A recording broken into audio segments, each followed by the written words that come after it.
warahmatullahi wabarakatuh. Shalom, namo buddhaya, Om Swastiastu, salam kebajikan untuk kita semua. Halo semuanya, perkenalkan nama saya Bulan Sofia Kinanti dengan NIM A1B0222230, Program Studi Manajemen Fakultas Ekonomi dan Bisnis Universitas Mataram. Jadi, pada video kali ini kita akan membahas mengenai hukum dagang dan hukum perdata. Sebelum itu, kita harus tahu dulu nih, apa sih hukum perdata itu dan apa sih hukum dagang itu sendiri? Hukum perdata merupakan cabang hukum yang mengatur hubungan antara individu atau entitas hukum yang bersifat pribadi.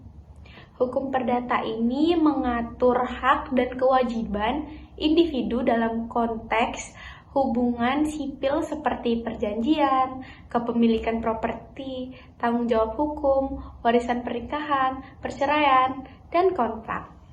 Nah, selanjutnya yaitu hukum dagang. Hukum dagang di sini menurut Munir Fuadi adalah kaidah hukum yang mengatur tentang tata cara pelaksanaan urusan kegiatan dagang, industri, atau keuangan yang dihubungkan dengan produksi dan pertukaran barang atau jasa dengan menempatkan uang dalam resiko tertentu dengan usaha tertentu.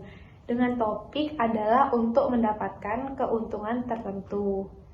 Nah, jadi hukum dagang adalah peraturan yang mengatur segala aktivitas manusia dalam berdagang, termasuk transaksi jual beli dan bisnis, dengan tujuan mendapatkan keuntungan. Hukum dagang termasuk dalam hukum perdata, khususnya hukum perikatan, karena berkaitan dengan kegiatan orang-orang dalam urusan bisnis. Begitu. Nah, di sini tentunya hukum dagang itu memiliki sumber. Apa sih sumber hukum dagang itu? Sumber hukum dagang yang pertama itu ada pengaturan hukum dagang di dalam kodifikasi. Nah, yang pertama itu ada pengaturan hukum dagang di dalam kodifikasi. Lihat dari KUHP Perdata, buku ke-1 mengenai orang, mengatur tentang subjek hukum termasuk hukum perkawinan, hukum keluarga, dan waris. Ini mencakup siapa yang dapat menjadi pihak dalam transaksi bisnis dan hak-hak yang melekat pada individu. Adapun buku kedua itu mengenai denda. Buku kedua itu mengkaji tentang benda sebagai objek hak, di mana benda dipahami dalam konteks yang luas, mencakup segala sesuatu yang bisa dimiliki.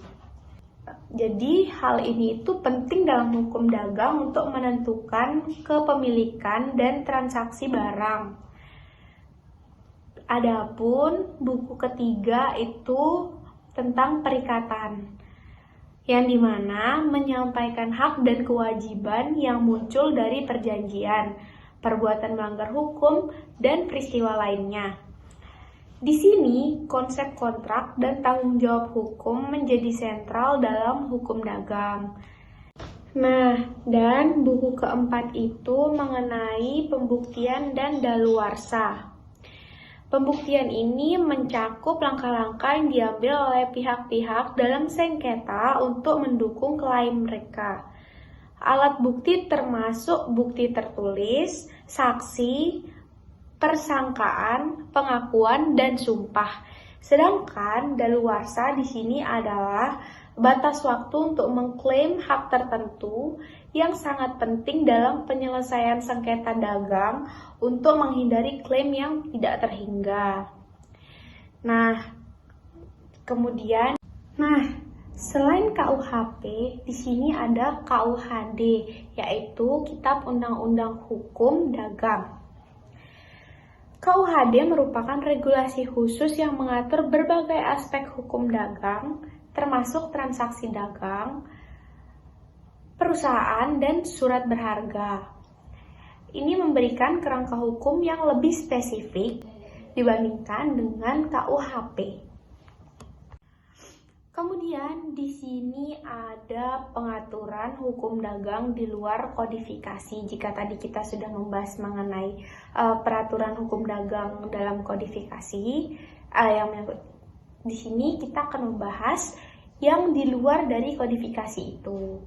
Yang pertama ada undang-undang. Terdapat berbagai undang-undang yang secara langsung mengatur aspek-aspek tertentu dalam hukum dagang, seperti Undang-Undang Perseroan, Terbatas, Undang-Undang Perlindungan Konsumen, dan masih banyak lagi. Kemudian ada peraturan pelaksanaan. Peraturan pemerintah atau PP dan peraturan menteri yang mengatur pelaksanaan undang-undang tersebut, memberikan rincian lebih lanjut dan petunjuk teknis dalam penerapan hukum dagang. Dan yang terakhir itu ada jurisprudensi, yang dimana jurisprudensi ini merupakan putusan pengadilan yang membentuk preseden hukum yang berfungsi sebagai sumber hukum yang membantu menafsirkan dan menerapkan ketentuan hukum dalam kasus-kasus konkret. Jurisprudensi memberikan panduan bagi praktik hukum dan keputusan di masa depan, seperti itu. Jadi, kesimpulannya adalah sumber hukum dagang mencakup berbagai regulasi dan ketentuan yang membentuk kerangka hukum bagi aktivitas perdagangan. Pengaturan dalam kodifikasi dan di luar kodifikasi itu saling melengkapi, memastikan bahwa hukum dagang dapat beradaptasi dengan perkembangan praktik bisnis dan kebutuhan masyarakat. Sekian dari video kali ini dengan materi hukum dagang. Banyaknya kekurangan dalam video ini, mohon dimaafkan. Sekian, saya pamit undur diri. Wassalamualaikum warahmatullahi wabarakatuh. Sampai jumpa semuanya. Thank you for watching.